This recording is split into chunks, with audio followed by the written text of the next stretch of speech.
পরবর্তী অনুষ্ঠান একলা পথের পথিক। একলা পথের পথিক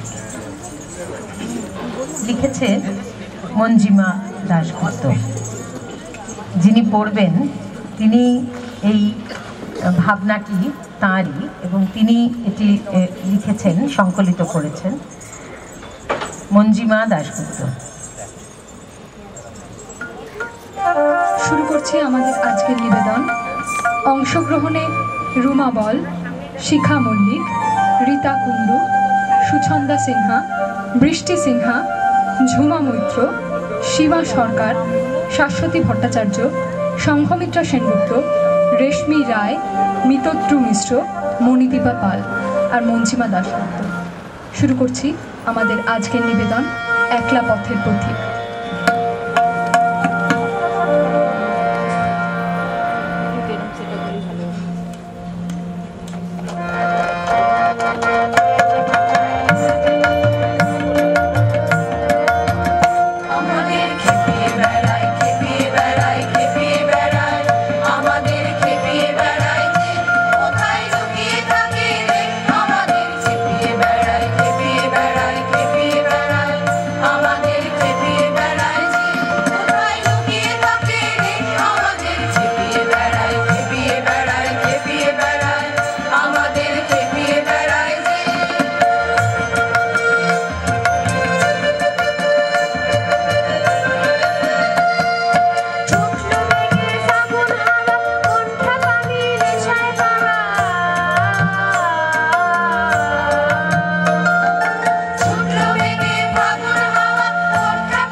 রবীন্দ্রনাথ দুটি পথের সন্ধান দিয়েছিলেন আমাদের।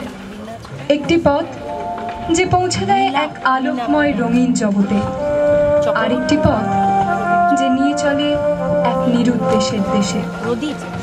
আলোকময় জগতের পথ ঝলমলে উজ্জ্বল, সেখানে ভরে থাকে আনন্দ কোলাহল, থাকে সাদা মেঘের ফেলা, থাকে রম্য বিনাশ সুর, নব রবি কিরণে ভরে ওঠে চারপাশ। আর আমরা বিচিত্র মানব জগতের বাসিন্দারা ছোটখাটো চাওয়া পাওয়ার হিসেব ভুলে হয়ে উঠি আলোক পথের পথিক, মেতে উঠি আনন্দ যজ্ঞে, ধন্য হয় মানব জীবন।